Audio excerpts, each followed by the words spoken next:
ဓမ္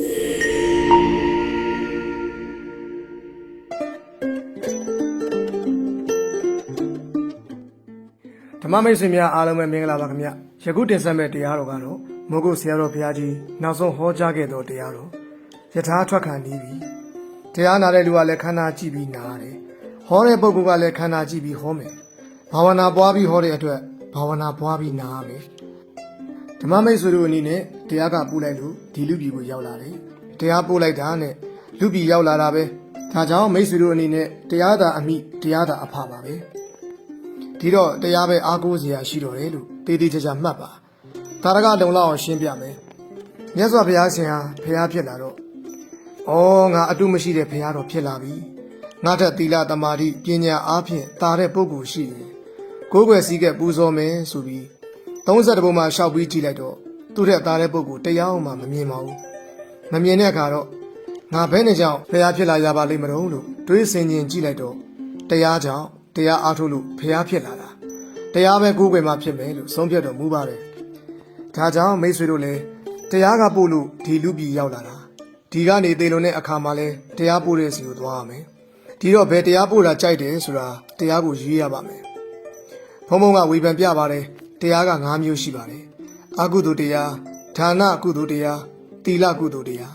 သမထကုသိုလ်တရားဝိပဿနာကုသိုလ်တရားလို့5မျိုးရှိပါတယ်ဘယ်တရားပို့တာကြိုက်သလဲနံပါတ်1အကုသိုလ်တရားကတော့အပယ်လေးပါးကိုပို့တယ်ဒါကိုတော့မိတ်ဆွေတို့မကြိုက်ပါဘူးနံပါတ်2ဒါနကုသိုလ်ကလူပြည်နဲ့နတ်ပြည်ကိုပို့ပါတယ်လူပြည်နဲ့နတ်ပြည်မှာအိုဘေးနာဘေးသေဘေးတွေရှိတယ်ဆိုတော့ဒါလည်းကြိုက်စရာမဟုတ်ပြန်ပါဘူးနံပါတ်3သီလကုသိုလ်ကလည်းနတ်ပြည်စပြီးတော့မှအကနိဋ္ဌဗြဟ္မဘုံထိအောင်ပို့ပါတယ်ဘယ်ဘုံပို့ဖို့အိုဘေးနာဘေးသေဘေးတွေရှိတော့ဒါလည်းကြိုက်စရာမဟုတ်ပြန်ဘူးအိုနာသေးဒုက္ခသစ္စာရှိတဲ့စီသွားလို့မတော်ပါဘူးနံပါတ်4သမထကုသိုလ်အားထုတ်တော့သူကဗြဟ္မဘုံ20လုံးကိုပို့ပါမယ်ဗြဟ္မဘုံတွေမှာအသက်တန်းကရှည်လွန်းတော့တက်ဆိုးရှည်နေတာပဲခန္ဓာဝန်ထမ်းပြီးအိုဘေးနာဘေးသေဘေးတွေနဲ့အတူတူနေရတာဖြစ်လို့ဒီတရားပို့တဲ့စီကိုလည်းကြိုက်လို့မတော်ဘူးဒီလေးချက်ကိုမိတ်ဆွေတို့မကြိုက်သင့်ပါဘူးနောက်ဆုံးဖြစ်တဲ့နံပါတ်5ဝိပဿနာကုသိုလ်တရားကတော့ဒုက္ခခတ်သိမ်းငြိမ်းရာနိဗ္ဗာန်ပဲပို့ပါမယ်ဒါကိုတော့ကြိုက်ရပါမယ်ဒါကြောင့်မိတ်ဆွေတို့အနေနဲ့တရားပို့လို့အခုဒီလူပြည်ကိုရောက်လာပြီနောက်တခါဘယ်တရားပို့တဲ့စီသွားမလို့သစ္စာသိတဲ့ပုဂ္ဂိုလ်ဆိုရင်ဒုက္ခသစ္စာစီမသွားကြတော့ဘူးဒုက္ခသစ္စာမရှိတဲ့စီပဲသွားခြင်းပဲဒါဖြစ်ရင်ဒုက္ခသစ္စာမရှိတဲ့စီကိုသွားခြင်းနဲ့ဆိုရင်ဝိပဿနာကိုကြိုးစားမတ်ဆိုင်အောင်လုပ်မတ်ကတော့နိဗ္ဗာန်မှာတပါဘဲမှမပို့ပါဘူးဒုက္ခလည်းမပို့တော့ပါဘူးဝိပဿနာမတ်ကတော့ကိလေသာဝတ်ကိုလည်းဖြတ်တယ်ကမ္မဝတ်ကိုလည်းဖြတ်တယ်ကမ္မဝတ်ပြတ်တော့ဝိပါကဝတ်မလာတော့ပါဘူးဒီတော့ဝိပဿနာမတ်ကဝတ်3ပါးကျွတ်တဲ့စီကိုပို့ပါတယ်ဓမ္မမိတ်ဆွေများအနေနဲ့တရားပို့တဲ့စီကိုမရွေးတတ်မှဆိုတဲ့အတွက်အခုလိုဆရာတော်ဘုရားကြီးကဝေဖန်ရှင်းပြခဲ့ရပါတယ်ဘယ်တရားကဘယ်ပို့တယ်ဆိုတာကိုသိထားရပါမယ်တချို့တရားကပို့လိုက်တာအပယ်လေးပါးကိုရောက်သွားတယ်တချို့တရားကတော့ပို့တယ်နတ်ပြည်ရောက်ပြီးဂျွန်းထိုးမောက်ကုန်ဖြစ်လို့အပယ်ပြန်ကြပါတယ်အချို့တရားကပို့တယ်ဗြဟ္မပြည်ရောက်ပြီးတော့ဂျွန်းထိုးမောက်ကုန်ဖြစ်လို့အပယ်ကိုပြန်ကြပါတယ်ဒီတရားတွေကိုတော့ဓမ္မမိတ်ဆွေတို့အားထားလို့တော်ပါမလားမတော်ပါဘူးမတော်ဘူးဆိုတာသစ္စာသိလို့ထွက်လာတဲ့အတ္တမအဲဒီလိုသစ္စာသိတော့ဘယ်နဲ့ပြီးဘယ်ဗြဟ္မပြည်ကိုမှမသွားကြတော့ပါဘူးဘာဖြစ်လို့အိုနာသေးရှိနေလို့ပါပထမပြောသလိုလိုနဲ့နောက်ဒုက္ခကြီးနဲ့ဇတ်သိမ်းရပါလိမ့်မယ်သစ္စာသိတဲ့ပုဂ္ဂိုလ်ကြတော့အိုနာသေးရှိတဲ့လူပြည်နတ်ပြည်ဗြဟ္မပြည်ကိုမသွားကြတော့ပါဘူးအိုနာသေးမရှိတဲ့နိဗ္ဗာန်ကိုပဲသွားခြင်းပါကုသိုလ်ဆိုတာ2လမ်းရှိပါတယ်သစ္စာမသိပဲပြုလုပ်တဲ့ဒါနသီလသမထကုသိုလ်တွေကတော့လူပြည်နတ်ပြည်ဗြဟ္မပြည်ဆိုတဲ့အိုနာသေးရှိရာပို့လိမ့်မယ်ဒုက္ခမလိုခြင်းလို့သစ္စာသိပြီးပြုတဲ့ဒါနသီလသမထကုသိုလ်တွေကတော့လမ်းဆုံးဖြစ်တဲ့နိဗ္ဗာန်ကိုပို့ပေးပါတယ်ဝိပဿနာကတော့ကိလေသာဖြတ်ကံဖြတ်အကျိုးပေးဖြတ်ဝတ်3ပါးဖြတ်လေတော့ဝတ်ကျွတ်တဲ့နေရာကိုပို့မှာပါဓမ္မမိတ်ဆွေတို့ကပို့ပါလို့ဆိုဖို့မလိုပါဘူးဒါကတရားရွေးတတ်အောင်ဟောပြညွှန်ပြနေတာပါသစ္စာမသိတဲ့ပုဂ္ဂိုလ်ကြတော့တရားပို့တဲ့နေရာမရွေးတတ်တော့ဖြစ်သည်များအကြောင်းအကောင်းကြီးလို့ပြောမှာပါပဲဖြစ်သည်များအကြောင်းအကောင်းကြီးဆိုတာကကံစီမံတယ်လို့ခံမယ်ဆိုတဲ့အဓိပ္ပာယ်ပါသစ္စာသိတဲ့ပုဂ္ဂိုလ်ကြကံစီမံတယ်လို့မခံပါဘူးဉာဏ်စီမံတယ်လို့သာခံပါလိမ့်မယ်ဝိပဿနာဆိုတာဉာဏ်လန်းဉာဏ်ကမှဖြစ်ပြမြင်တာဒီတော့ဉာဏ်စီမံရာကိုသွားပါကံစီမံတာက30ဘုံ ဉာဏ်စီမံတာက30ပုံအပြင်ဘက်ကနိဗ္ဗာန်ဉာဏ်စီမံတယ်လို့သွားမယ်ဆိုတော့ဉာဏ်ကလည်းတစ်ခါခွဲရအောင်မယ်ဉာဏ်ကလည်းပဲကမ္မတက္ကရာဉာဏ်ကတစ်မျိုးနာမရူပပရိစ္ဆေဒဉာဏ်ကတစ်မျိုးပြည့်စရာပရိက္ခဉာဏ်ကတစ်မျိုးဝိပဿနာဉာဏ်ကတစ်မျိုးမဉာဏ်ကတစ်မျိုးလို့5မျိုးရှိပြန်ပါတယ်နံပါတ်1ကမ္မတက္ကရာဉာဏ်ကောင်းတာလို့ကောင်းကျိုးပေးတယ်ဆိုတဲ့ဒီဉာဏ်ကလေးတော့လေအားကိုးလို့မဖြစ်သေးပါဘူးဒီဉာဏ်ကသူ့ဂရိတော့ပူတာပါပဲပို့ပေမဲ့ဒိဋ္ဌိတန်လန်းပါသွားပါလေငါလို့ငါရတယ်ဆိုတော့ဒိဋ္ဌိကပါသွားပါလေဒီတော့ဒိဋ္ဌိပါသွားတဲ့ကမ္မတက္ကရာဉာဏ်ပို့ရဘူးလေမလိုက်ပါနဲ့ဒီဉာဏ်ကဒိဋ္ဌိတန်လန်းနဲ့တက်သွားတော့ပြန်ကြအောင်ပါပဲဥပမာနဲ့ရှင်းပြရရင်တော့အမတန်ကြီးတဲ့ငှက်ကြီးတစ်ကောင်ကိုအစိတ်လူးတဲ့မြားကလေးနဲ့ပြက်လိုက်တော့မြားတံပြားကသေးသေးလေးဆိုတော့အစိတ်ကပြုံးကလေးချက်ချင်းမပြတ်ဘူးမပြတ်သေးတော့ငှက်ကြီးကပြန်တက်သွားတယ်ဒါပေမဲ့အစိတ်မပြတ်ခင်သာပြန်နိုင်တာအစိတ်ပြန်တော့မပြန်နိုင်တော့ပါဘူးဘုံငနဲ့ပြန်ကြပါတယ်အဲဒီလိုပဲကမ္မတက္ကရာဉာဏ်ကဒိဋ္ဌိအစိတ်မပြတ်ခင်သာတက်တယ်ဒိဋ္ဌိအစိတ်ပြတ်တဲ့အခါကျတော့ဘုံစုထိုးကြတာပါပဲကုသိုလ်မကုံခင်သာအထက်တက်တာဒိဋ္ဌိအစိတ်ပြတ်တာနဲ့တပြိုင်နက်တစ်ချက်တည်းကြတာပါကမ္မတက္ကရာဉာဏ်ကဒိဋ္ဌိကိုမဖြတ်နိုင်ဘူးဒိဋ္ဌိအစိတ်ပြတ်လာရင်အပယ်လေးပါးပြန်ကြတာပဲဒီတော့ဒီဉာဏ်ကအာမကုလောက်သေးပါဘူးနံပါတ်1နာမရူပပရိစ္ဆေဒဉာဏ်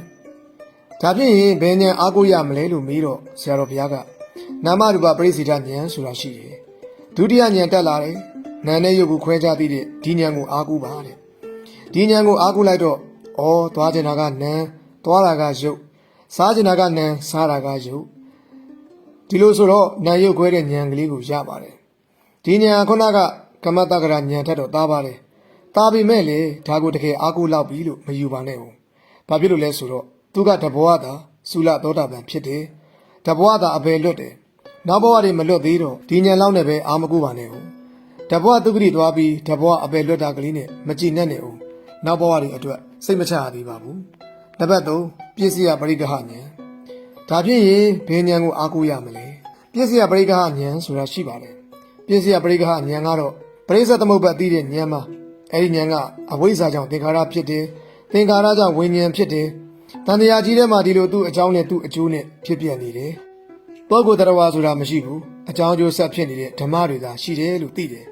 ဒီဉာဏ်ကလည်းသုလသောတာပန်အဆင့်ထဲမှာပဲရှိပါသေးတယ်ဒါကြောင့်ဓမ္မမိတ်ဆွေတို့အနေနဲ့ပရိစ္ဆေသမုပ္ပါနားလည်ယုံနဲ့လည်းသိပြောပြီးလို့မယူလိုက်ပါနဲ့ဟုတ်တဘောအပယ်လွတ်တာပဲရှိပါသေးတယ်နံပါတ်4ဝိပဿနာဉာဏ်ဒါဖြစ်ရင်ဘယ်ဉာဏ်ကိုအားကိုးရမလဲဝိပဿနာဉာဏ်ဆိုတာရှိပါတယ်ဒီဉာဏ်ကလက္ခဏာရေး3ပါးသိတဲ့ဉာဏ်ဒီဉာဏ်လောက်နဲ့လည်းမတင်းနေနဲ့ဟုတ်ဘာဖြစ်လို့လဲသူကသူဂတိဘဝတွေတက်လက်ဖြစ်အောင်မယ်ဆိုတော့ဇာတိဇရာဗျာတိမရဏဆိုတဲ့ဒုက္ခတွေနဲ့တွေ့ရအောင်မယ်သစ္စာသိတဲ့ပုဂ္ဂိုလ်အဖို့တကယ်အကောင်းအစစ်ကြီးမဟုတ်သေးပါဘူးနံပါတ်5မဉ္ဇဉ်ဒါဖြင့်ဝိပဿနာဉာဏ်ကနေမဉ္ဇဉ်4ပါးရအောင်လုပ်ပါမဉ္ဇဉ်4ပါးဟာဆိုင်ရာကိလေသာကိုဖျက်ပြီးဆိုင်ရာဒုက္ခကိုချုပ်ငြိမ်းစေတယ်ဒုက္ခ4ဆင့်4ကချုပ်အောင်လုပ်လိုက်ဒုက္ခတစ်ဆင့်ချုပ်ငြိမ်းတာနဲ့မကြည်နဲ့ဘူး2ခါချုပ်နေလည်းမကြည်နဲ့ဘူး3ခါချုပ်နေလည်းမကြည်နဲ့ဘူး4ခါချုပ်အောင်လုပ်လိုက်4ခါချုပ်တော့ဒီဘဝသိပြီးတဲ့နောက်မိုးမသိအမြဲနေတဲ့နိဗ္ဗာန်ရောက်တော့ပရိသန္တိလည်းမနေတော့ဘူးပရိသန္တိမနေလို့ခန္ဓာ၅ပါးမရှိလေတော့ဩနာတိဒုက္ခတွေအကုန်လုံးချုပ်ငြိမ်းသွားတယ်ဒါဖြင့်ဒီဉာဏ်ဟာအကောင်းဆုံးဉာဏ်ပဲမဉဏ်အကောင်းဆုံးပဲလို့မှတ်ဒီတော့ချုပ်လိုက်ရင်ဓမ္မတရား5မျိုးရှိပါတယ်ဒီဓမ္မ5မျိုးတည်းကဉာဏ်ကနေဉာဏ်စဉ်ရွေးထုတ်လိုက်တာဒီဉာဏ်5မျိုးရပါတယ်ဒီဉာဏ်5မျိုးခွဲထုတ်ပြတယ်ဝိပဿနာဓမ္မတွေအားကိုးရမယ်စူညာတော့လဲဒါတွေကိုတစ်ခါအဆင့်ဆင့်အယုတ်အညံ့ရွေးထုတ်လိုက်တဲ့အခါကျတော့မဉဏ်ဟာအကောင်းဆုံးဆိုတာပေါ်လာပါတယ်မဉဏ်မှာတပါအားကိုးရအစစ်မရှိတော့ပါဘူးဒီတော့မဉဏ်ရအောင်လုပ်ရပါလိမ့်မယ်မဉဏ်ကမှဒုက္ခတွေကိုချုပ်ငြိမ်းစေတာအဲဒီတော့ကိုယ်ခန္ဓာကြီးကဒုက္ခသစ္စာဖြစ်ပြဒီဒုက္ခသစ္စာကြီးချုပ်အောင်ကြိုးစားရမယ်ဒုက္ခချုပ်သွားရင်တခါတည်းကိစ္စပြီးမယ်ဒါကြောင့်ခန္ဓာဒုက္ခဇတ်သိမ်းရရောက်တဲ့မဉဏ်၄ခုဝူသားလျင်အကြီးဆုံးအားကိုးထိုက်တဲ့တရားပဲလို့ဆိုပြီးကြိုးစားပါဆရာတော်ဘုရားကြီးကမသိတာပြောမယ်ဓမ္မမိတ်ဆွေတို့ကကိုယ်ပိုင်ဉာဏ်နဲ့ကိုယ်ခန္ဓာကိုကြည့်ပါဆရာတော်ဘုရားကြီးနဲ့မှီလိုက်ယုံပဲရှိတော့မြန်မြန်လုပ်လိုက်ပါယထာကထွက်ခါနီးနေပြီမှီယုံကလေးပဲရှိတယ်ယထာထွက်လို့နီးပြီဆိုတာရေးမိကြပါလားဆိုပြီးကျေးဇူးတော်ရှင်မိုးကုတ်ဆရာတော်ဘုရားကြီးမှဩဝါဒတရားများမိန့်ကြားသွားခဲ့တာဖြစ်ပါတယ်ဒီတရားကတော့ဆရာတော်ဘုရားကြီးရဲ့နောက်ဆုံးတရားပါမိုးကုတ်ဆရာတော်ဘုရားကြီးဩဝါဒတရားများ1324ခုသတင်းကြိုလာစော3ရက်နေ့ညမှာဟောကြားသည့်နောက်ဆုံးတရားဖြစ်ပါတယ်